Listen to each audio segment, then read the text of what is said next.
పిల్లలు బాగున్నారా? మనం భాషా భాగంలో భాగంగా ఈరోజు విశేషణం గురించి తెలుసుకుందాం. నామవాచకము సర్వనామాలను విశేషించు అనగా గుణములను, రంగు, రుచి, వాసన లాంటి తెలిపే పదాలను విశేషణం అంటారు. అంటే నామవాచకం గురించి కానీ, సర్వనామం గురించి కానీ, దాని యొక్క గుణాన్ని, దాని యొక్క రంగును, దాని యొక్క రుచిని, దాని యొక్క వాసనను ఇలా తెలిపే పదాలని విశేషణమని అంటారు. ఆ విశేషణ పదాలు చూద్దాం.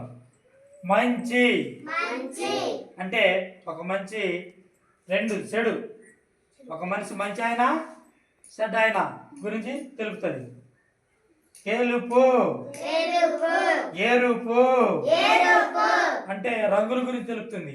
ఎరుపు రంగు కావచ్చు, నలుపు రంగు కావచ్చు, తెలుపు రంగు కావచ్చు. ఇలా తీయగా, సేదు అంటే ఇక్కడ రుచుల గురించి తెలుపుతుంది.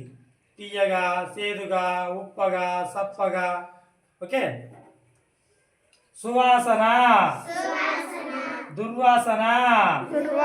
కొన్ని మంచి వాసనలు వస్తాయి, కొన్ని దుర్వాసన వస్తాయి, పాడైపోయినాయి కదా.